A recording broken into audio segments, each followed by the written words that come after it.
Good morning. So I'm back again and I hope you're all well. I'm continuing to answer your questions, mostly from readers of You Are the Universe, Discovering Your Cosmic Self and Why It Matters. But of course, I'm happy to answer any question on any topic. And you can send your questions to info@jayo.com, info@jayo.com. So today I am not answering one particular question, but a question that comes up all the time.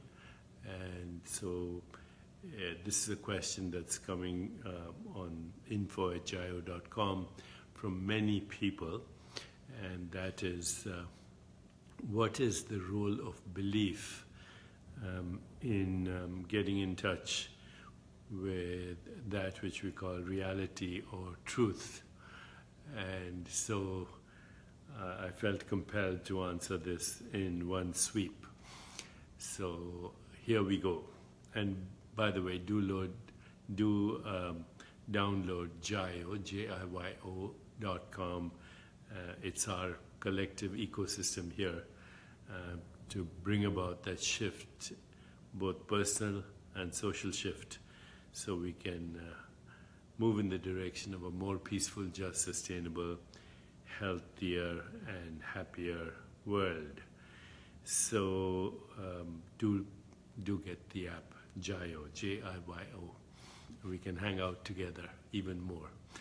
Okay, so now I want to basically address the question of belief, and also want to address the difference between that which we call belief and that which we call faith.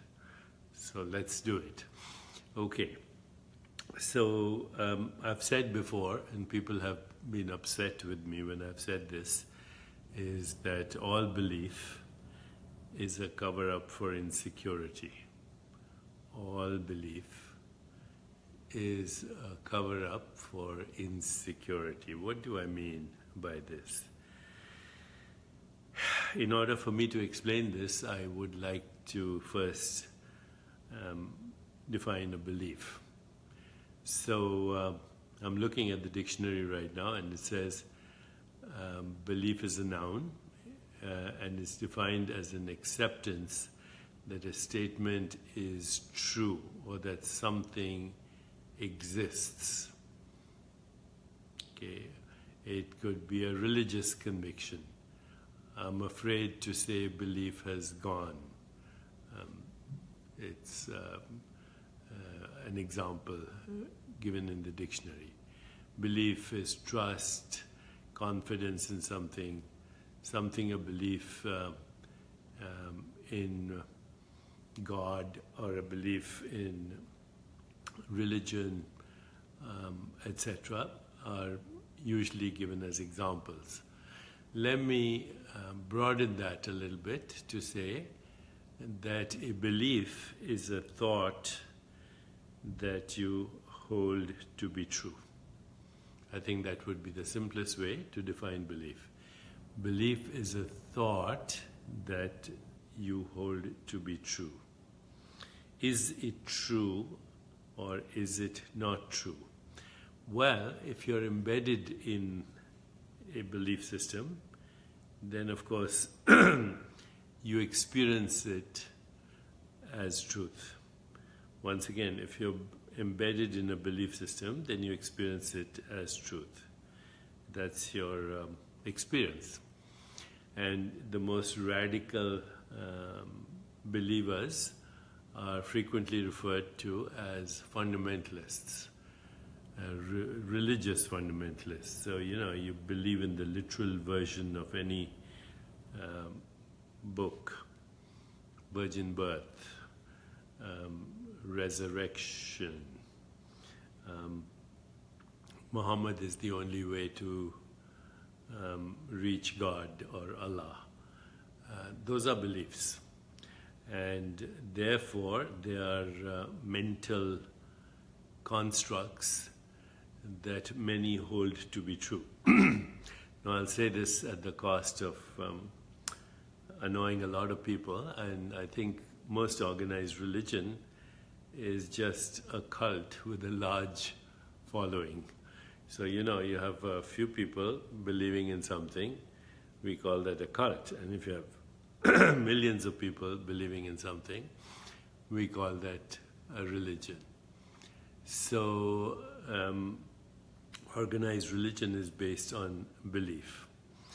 And I do think that belief is a cover-up for insecurity. If something is real, you don't require belief in it. Okay. So, having said that, what I'm also saying in this slide is that we need to treat all belief with the same skepticism as we treat fundamental religion, or those that we call fundamentalists in religion. So I would say that we need to apply the same degree of skepticism to the fundamentalists of science, including radical atheists, who have replaced science with scientism, who have replaced science with scientism. Scientism, as usually defined, is the belief that science is a way to give us access to truth. So while I'm speaking to you, I'm also looking up the dictionary definition of scientism. It says, a thought or expression regarded as characteristic of scientists, excessive belief in the power of scientific knowledge and techniques. So scientism here is, according to the dictionary, defined as excessive belief in the power of scientific knowledge and techniques. Why do we need to treat that with the same skepticism that we use for religious beliefs?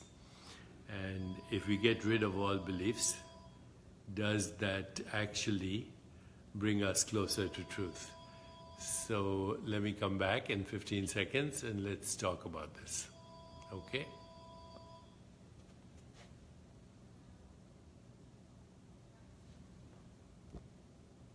Okay, so I'm back, and I promised that now let's talk about scientism, which is an excessive belief in the power of scientific knowledge and techniques. In order to talk about that, we need to actually look at one or two of the fundamental tenets of current science. Okay. So the first fundamental tenet of current science, or what I would call physicalist science or materialist science, is that there is a world out there which is observer independent. That there is this observer independent world. In other words, there is a world that exists independent of consciousness, a world that exists that is outside of consciousness and awareness. So, why do I think that's incorrect? The reason I think it's incorrect is that if there is a world that is outside of awareness or outside of consciousness, then we will never know it. A world independent of consciousness or awareness is unavailable to us as conscious beings. it is impossible to prove, and it is impossible to disprove. It's just not available to us. So the belief in a world that's independent of consciousness is a belief that has to be treated with skepticism.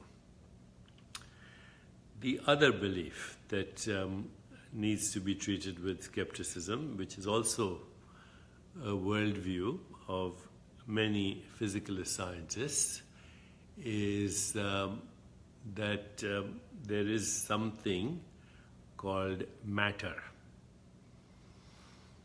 Let me argue for the case against matter. And the case against matter is that matter is an interpretation, a human interpretation in the human mind, the collective human mind, the collective postmodern human mind. Matter is an interpretation of perceptual experience. So there is seeing, there is hearing, there is tasting, there is smelling, there is sensation, there is color, there is form, there is shape. These are all perceptual experiences.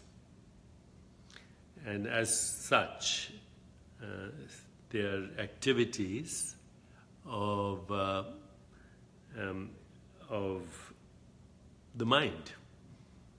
You cannot have a perceptual experience without experiencing it or interpreting it in the mind. In order to experience the world, we need what we call a physical body. But in order to experience the physical body, we need sense perceptions: taste, smell, sight, texture, sensation, and then we can interpret that as the body. So we need a mind to know the body. But who or what is it that knows the mind? Who or what is it that knows thought? Who or what is it that knows perception? Who or what is it that knows the experience that we call sensation? So in order to know the mind, we need awareness. So when we say that there is matter, that's a useful human construct for an activity that is happening in consciousness, for an activity that is occurring in consciousness, for an activity that is known in consciousness, for an activity that is ultimately a modified form of consciousness. Okay, so the belief in matter, including the belief in what we call a physical body or a physical universe, is just that, a belief. It's just that, it's a belief. Does the universe exist? Does the body exist? Does even the mind exist? And the answer to that is, it's a useful construct that makes experience navigable. So once we create these constructs, mind, body, universe, then we can agree on certain things, and it's useful. I can tell you, let's meet at the corner of 56th and Broadway at 12 noon, and we'll go to a restaurant and have Caesar salad without actually going deeper into the realization that everything I said, 56th and Broadway, Caesar salad, restaurant, are human constructs for modes of knowing and experience. So what is it that creates those modes of knowing and experience? What is it that knows?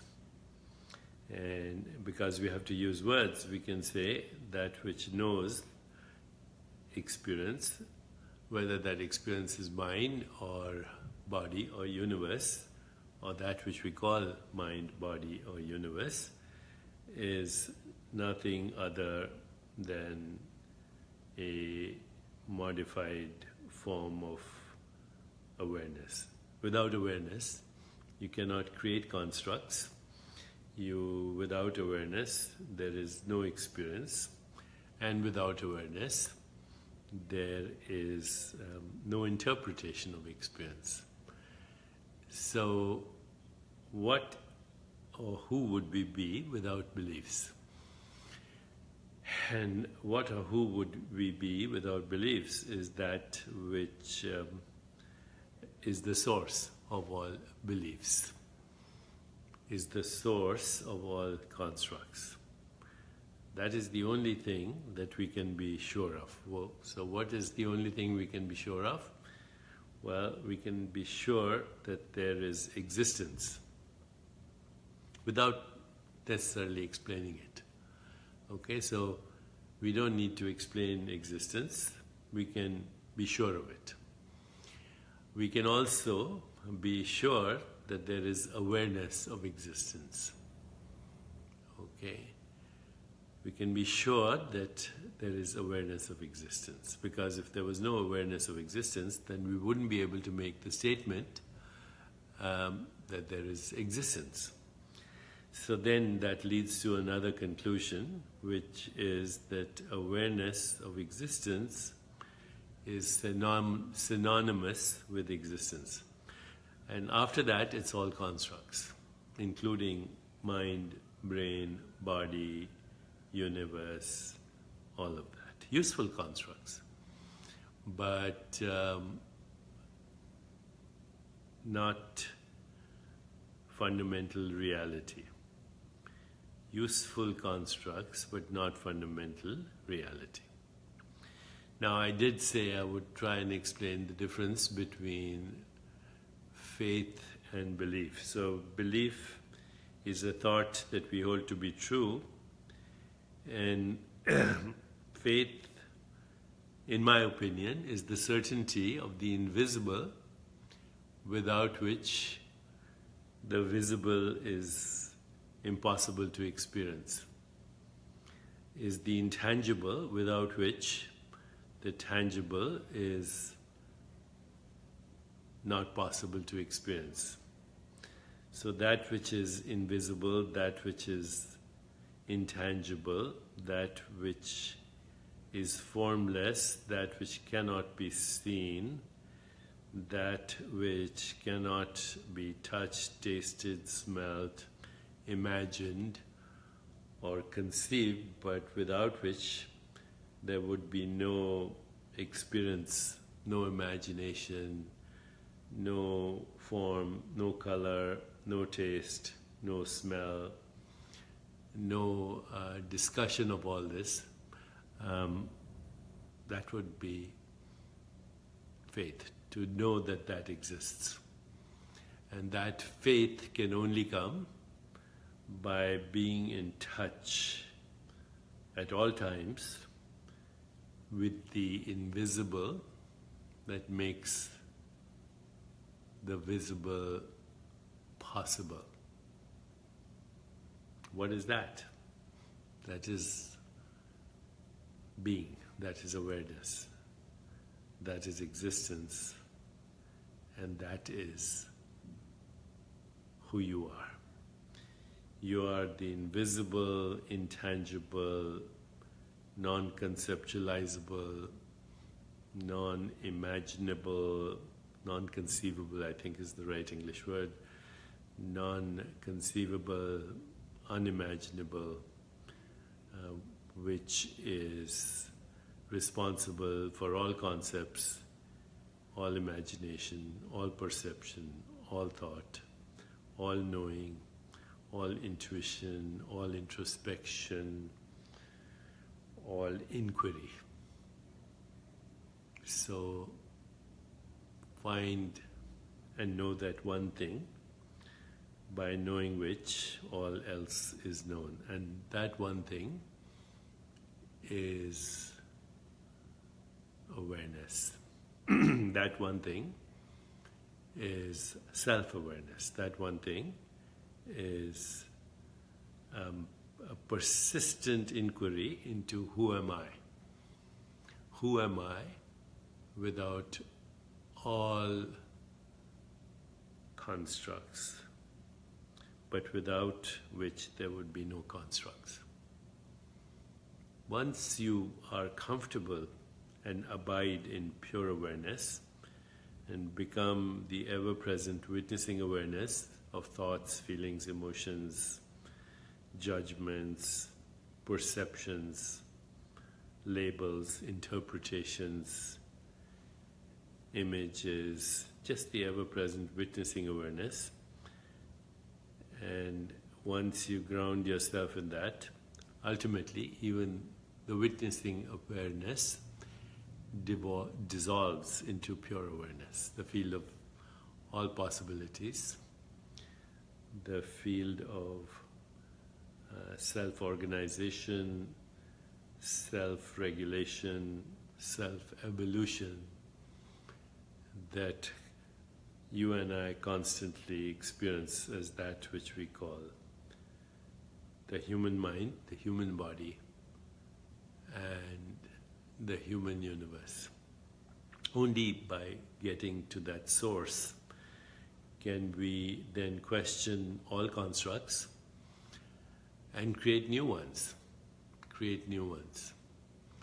And this is actually a very exciting possibility, because once you start to create new constructs, once you realize that even the material world is a construct, then what prevents you from creating other worlds? The great yogi Vasishtha says, infinite worlds come and go in the vast expanse of consciousness. Infinite worlds, Vasishtha says, infinite worlds come and go in the vast expanse of consciousness, like motes of dust dancing in a beam of light. I'll repeat, infinite worlds come and go in the vast expanse of consciousness, like motes of dust dancing in a beam of light. So we have collectively created the material world, or the construct of the material world. What prevents us from creating other worlds in different frequency domains of consciousness? What prevents us from creating heavens as constructs, embedding ourselves in those constructs, and actually experiencing, even on the level of cognition and perception, that which we have collectively co-created and constructed. So I hope this made some sense to you. Does this make sense to you? Please let me know if this makes sense to you. That we are co-creators of reality, and we can create anything that we imagine, give it a reasonable construct, embed ourselves in that construct, and then experience that, knowing full well that what we are experiencing is a modified form of our own self. And if we go all the way, then we could move from human to meta-human, from human to meta-human. I'm seeing your responses, and most of you are agreeing. So thank you very much, and I'll see you tomorrow. Take care.